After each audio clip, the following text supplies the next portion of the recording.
Queridos, a paz do Senhor, mais uma vez, já te agradeço ter você por aqui, para juntos meditarmos na palavra de Deus.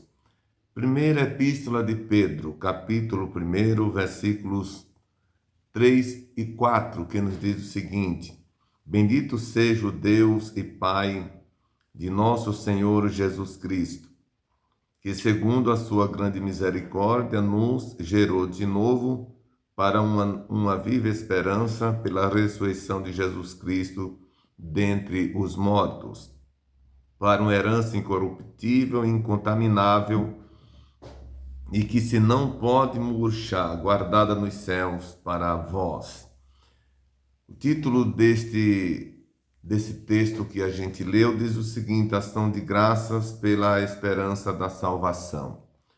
Quem escreveu esse texto que acabamos de ler foi o apóstolo São Pedro, que chegou a ser o líder primeiro da igreja primitiva, logo após Cristo Jesus ter voltado ao céu, depois de ter morrido e ressuscitado. E Paulo escrevendo, Pedro escrevendo àquela igreja, ele escreve com um tom de ações de graças.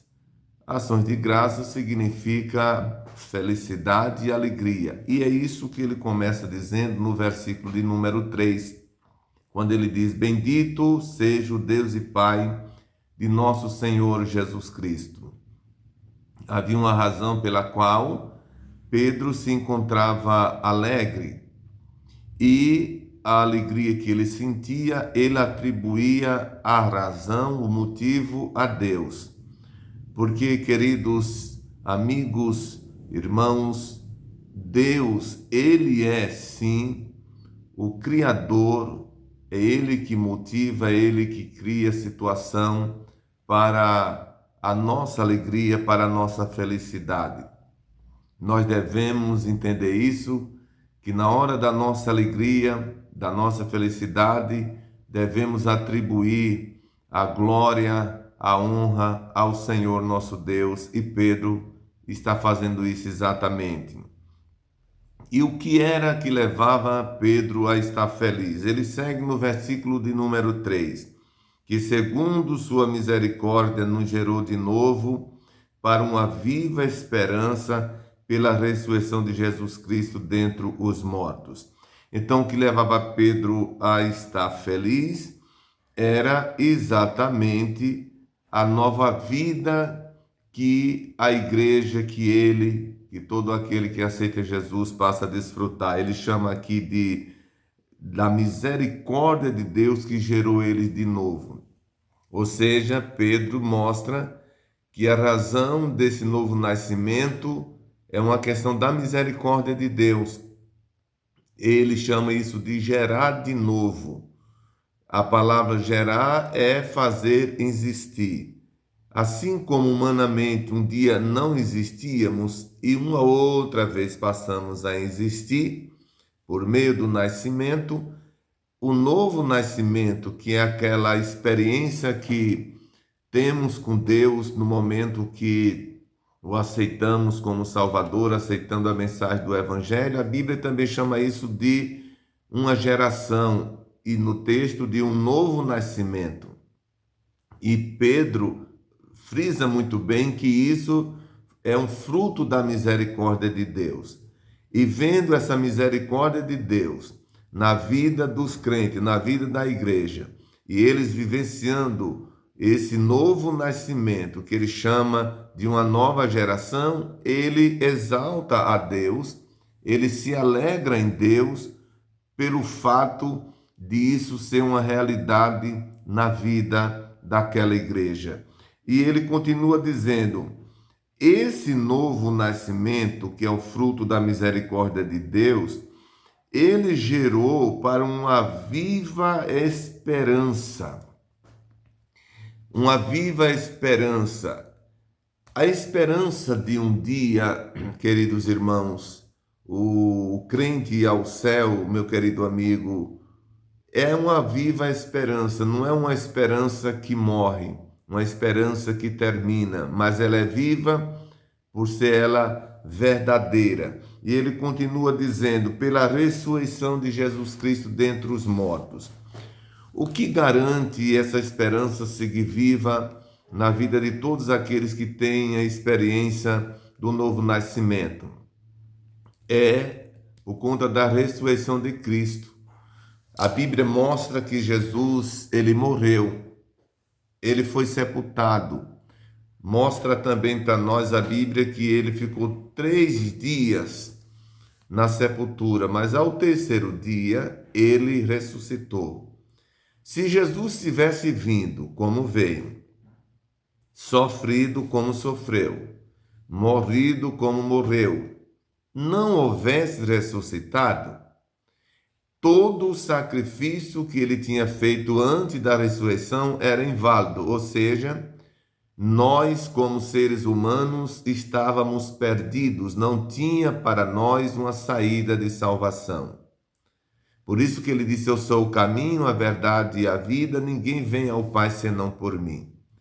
A ressurreição de Cristo foi exatamente a conclusão do plano salvador de Deus para a humanidade. Em João 3,16 está escrito, porque Deus amou o mundo de tal maneira que deu seu Filho unigênito, para que todo aquele que nele crê não pereça, mas tenha vida eterna. O amor de Deus disponibilizou Jesus, o Filho único, unigênito, único, para morrer por nós. Mas, como eu disse, todo o processo do nascimento até a sua morte e sepultamento, se ali tivesse sido concluído a trajetória de Cristo, nós não tínhamos a salvação. Mas graças a Deus que ao terceiro dia ele ressurgiu dentre os mortos. E Pedro faz exatamente menção disso aqui, que a alegria dele era exatamente pelo novo nascimento daqueles crentes, ou seja, o novo nascimento fala da sua conversão.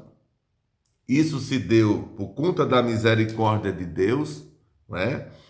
Que gerou neles uma viva esperança, exatamente como fruto da ressurreição de Cristo dentre os mortos. Jesus, ele não está mais na sepultura, ele está ressuscitado. O escritor aos Hebreus diz que ele está à destra de Deus intercedendo por nós, por mim e por você. Você pode não entender isso, você pode não saber disso e você pode imaginar que isso é impossível acontecer.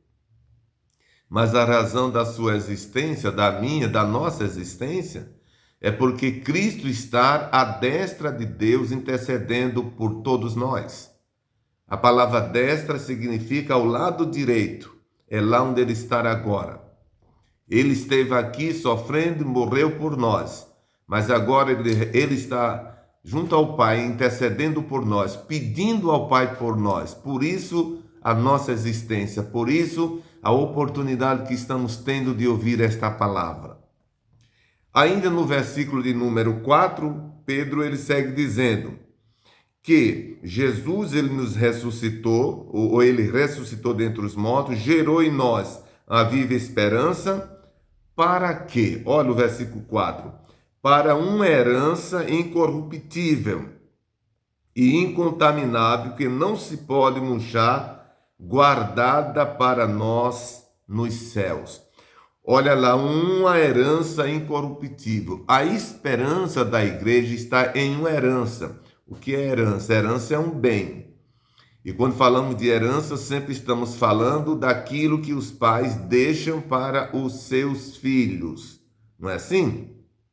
Quantos pais falecem parte desta vida, mas deixam uma herança para os seus filhos. E hoje muitos filhos estão vivendo uma vida confortável, estão vivendo uma vida tranquila, exatamente porque o esforço dos seus pais geraram bens, eram bens que eles tinham.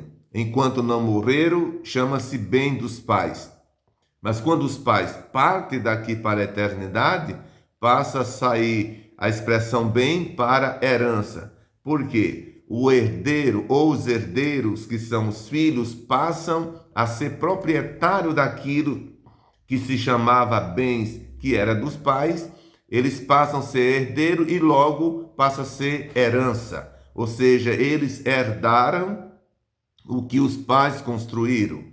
E nesse caso aqui, em relação à salvação, a esperança ou a viva esperança que Pedro chama no versículo 3, essa esperança ela está fundamentada ou olhando para uma herança incorruptível. Ou seja, incorruptível é aquilo que não pode se corromper.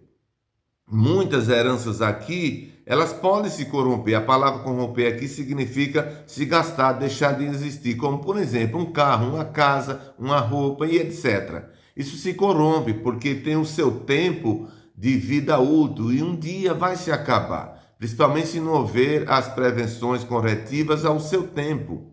Mas no caso aqui, a herança ela é incorruptível e incontaminável, ou seja, ela nunca vai se corromper, nunca vai deixar de existir, e incontaminável, ela nunca vai se contaminar, porque ela está guardada nos céus. Está guardada nos céus. Essa herança está falando da eternidade, do gozo, da vida com Deus após esta vida aqui cessar. Que coisa maravilhosa! Então você que já é um cristão, se alegre em saber desta verdade. E você que ainda não fez a decisão, ou você estar afastado, parou na caminhada, volta para Jesus. Você que nunca foi um cristão, aceita Jesus como teu Salvador e passa também a ser um futuro herdeiro da herança incontaminável, uma herança que é incorruptível, uma herança que não pode murchar, que está guardada nos céus. Que Deus te abençoe, que Deus te ajude, que você possa meditar muito e muito mais em todas essas palavras que nós estamos deixando. O nosso objetivo é que você tenha bem vivo tudo aquilo que Deus tem para você. Você tem isso bem vivo no seu coração e na sua mente. Deus te abençoe, você e sua família. Eu te peço para que você compartilhe o máximo que puder, deixe o seu like, o seu comentário e se inscreva no canal. Assim você vai ajudando a gente ir mais longe. Que Deus te abençoe e até o próximo vídeo, se Deus quiser.